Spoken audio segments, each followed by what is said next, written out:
मित्रहो, मी पहिल्या प्रथम सपकाळ साहेबांचा मी महाराष्ट्र प्रदेश काँग्रेस कमिटीच्या अध्यक्षांचा आभार मानतो की त्यांनी प्रदेश काँग्रेसचे सूत्र हाती घेतल्या पहिलं आंदोलन जर कुठलं छेडण्याचं काम केलं असं महाराष्ट्रामध्ये तर पहिलं आंदोलन शेतकऱ्याच्या बाबतीमध्ये आणि शहराचा भकास झालेला आहे। या संदर्भामध्ये जो काही निर्णय घेतला त्याबद्दल त्यांचं मी अभिनंदन करतो। त्याचबरोबर दुसरा अभिनंदन करतो खासदार आमचे रवींद्रजी चव्हाण साहेब, तरुण आहे, शेतकऱ्याचे पुत्र असल्यामुळं पहिलं या देशाच्या उच्च सभागृहामध्ये जेव्हा बोलायची संधी मिळाली त्यावेळेस त्यांनी शेतकऱ्याच्या विम्याच्या संदर्भामध्ये बोलले, त्याबद्दल त्यांचाही मी शेतकऱ्याचा पुत्र म्हणून मी त्यांचा जिल्हा काँग्रेस कमिटीचा अध्यक्ष म्हणून आभार मानतो। आणि आपण सर्वांनी या आंदोलनामध्ये मोठ्या प्रमाणामध्ये सहभागी झालात त्याबद्दल आपला जिल्हा काँग्रेस कमिटीचा अध्यक्ष म्हणून आपल्या सर्व पदाधिकाऱ्यांचं मी आभार मानतो। मित्रहो, आज आपले सर्वच मुद्दे जवळपास सर्वच पदाधिकाऱ्यांच्या बोलण्यातून भाषणातून आलेले आहे। मी रिपीट काही सर्व मुद्दे करणार नाही, पण निश्चितपणाने शेतकऱ्याच्या संदर्भात जर बोलायचं असेल आज शेतकरी नागडा झालेला आहे। आज शेतकऱ्याला मालाला भाव नाही, आज सोयाबीनचे काटे अर्ध्यावट मध्ये बंद केलेले आहे, हरभरा आता येऊन टेकलेला हरभऱ्याचे काटे चालू नाही। एवढंच नाही, कापूस सुद्धा घ्यायला शेतकऱ्याचं तयार नाहीये सरकार। एवढंच नाही की आपण पाहता की तुरी आता आपल्या हातामध्ये शेतकऱ्याच्या आलेल्या आहेत, तुरीचे सुद्धा काटे चालू करण्याचं काम या सरकारने केलेलं नाही। कुठल्याच मालाला भाव नाही, त्यामुळं या सरकारच्या धोरणाच्या संदर्भामध्ये मी जिल्हा काँग्रेस कमिटीचा अध्यक्ष म्हणून निषेध व्यक्त करतो। त्याचबरोबर महापालिकेच्या समस्याच्या संदर्भामध्ये बऱ्याचशा लोकांनी बोललं आणि मीही या महापालिकेच्या मध्ये राहत असल्यामुळं केव्हा मी राहतो तसा जिल्ह्याचा अध्यक्ष महापालिकेत राहिला म्हणल्यानंतर खाल्ले मंत्री ग्रामीणचे ते इथंच राहते काय असं नाही, पण या महापालिकेमध्ये आमचंही घर असल्यामुळं मी पाहतो ग्रामीण भागापेक्षाही बकाल अवस्था या महापालिकेची झालेली आहे आणि त्यासाठी जबाबदार जर कोण असेल तर हे प्रशासन आहे।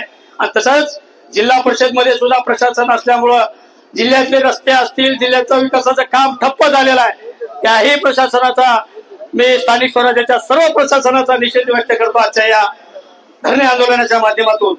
आणि आपल्याला खासदार साहेबांना मी विनंती करू इच्छितो, खासदार साहेब जसं पीक विम्याचा प्रश्न आपण उचलला, यापुढच्या काळामध्ये शेतकऱ्याच्या भावाच्या संदर्भामध्ये जिथं संधी भेटेल त्या ठिकाणी शेतकऱ्याच्या मालाच्या भावाच्या संदर्भामध्ये आपण प्रश्न उठवावा, एवढी विनंती आम्ही सर्व काँग्रेस जनांच्या वतीने आपल्याला करू इच्छितो। आणि आपल्याला सांगू इच्छितो की तुम्ही एकटे हा असं समजू नका, पेपरलाही वाचता आपण सर्व काँग्रेसची गळती होते असं सांगतात, येऊन पहा मला पेपरवाल्यांना, मला सर्व कार्यकर्त्यांना, नेते नाही सांगायच्या मोठ्या बघा म्हणून आंदोलन आमचं कधी भाजपवाल्यांनी शिवसेनेवाल्यांनी असं कोणतं आंदोलन छेडलं नाही, केलं नाही। आणि बघा खासदार साहेब तुमच्या पाठीमागे खंबीरपणाने या जिल्ह्याची जनता आहे, काँग्रेस पक्ष मजबूतपणाने आहे। मला आवाहन करायचं सर्व विरोधी लोक आमच्या विरोधातल्या लोकांना आम्ही दाखवून देऊ स्थानिक स्वराज्य संस्थेच्या निवडणुकीमध्ये काँग्रेसची ताकद काय आहे आणि निश्चितपणाने खासदार साहेबांच्या नेतृत्वाखाली इथले स्थानिक स्वराज्याच्या संस्थेच्या निवडणुका रेटानं आणि ताकदीने लढू आणि कुठल्याही परिस्थितीमध्ये सर्व घटकाला न्याय देण्याची भूमिका या जिल्ह्यामध्ये घेण्याचं काम खासदार साहेबांच्या नेतृत्वाखाली निश्चितपणाने आम्ही केल्याशिवाय राहणार नाही, हे आपल्याला सर्वांना मी सांगू इच्छितो। आपण आता सर्व एकजुटीने आहात, जे मळके आहेत, वंगळे आहेत, जे गळाटे आहेत ते गेलेत आपल्यातून, काही चाललेत, गळती आता कमी झालेली आहे। आता मजबूत फेविकल लावून आता आपण मजबूतीने एक संघ आहोत। खासदार साहेबांचं नेतृत्व सर्वांनी मान्य केलेलं आहे आणि या खासदार साहेबांच्या नेतृत्वाखाली निश्चितपणाने या जिल्ह्यातली काँग्रेस भक्कमपणाने पूर्वी जे काँग्रेसला वैभव होते हे वैभव आणून देण्याचं काम आम्हाला सपकाळ साहेबांच्या नेतृत्वाखाली महाराष्ट्रामध्ये आणि या जिल्ह्यामध्ये काँग्रेसचं नेतृत्व वाढवण्याचं काम किंवा काँग्रेस वाढवण्याचं काम निश्चितपणाने आणि सामान्य माणसाचे प्रश्न सोडवण्याचं काम पुढील काळामध्ये आम्हाला करायचं आहे ते निश्चितपणाने आम्ही करू, एवढं आपल्याला या निमित्तानं सांगतो। आणि खासदार साहेबांना जाता एकच सांगतो, खासदार साहेब आपण अंतर घेऊन या शासनामधल्या प्रशासनामधल्या अधिकाऱ्याला विचारा, असं एक गुन्हा सांगणार नाही।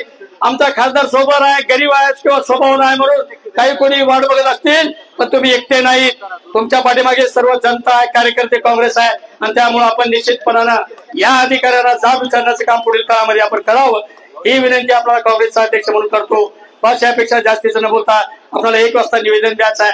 खासदार साहेबांना विनंती करतो की आपण या धरणे आंदोलनाला मार्गदर्शन करावं ही विनंती करतो आणि थांबतो। आपण सर्वांनी या कार्यक्रमामध्ये सहभागी घेतला त्याबद्दल आभार मानतो आणि थांबतो। धन्यवाद।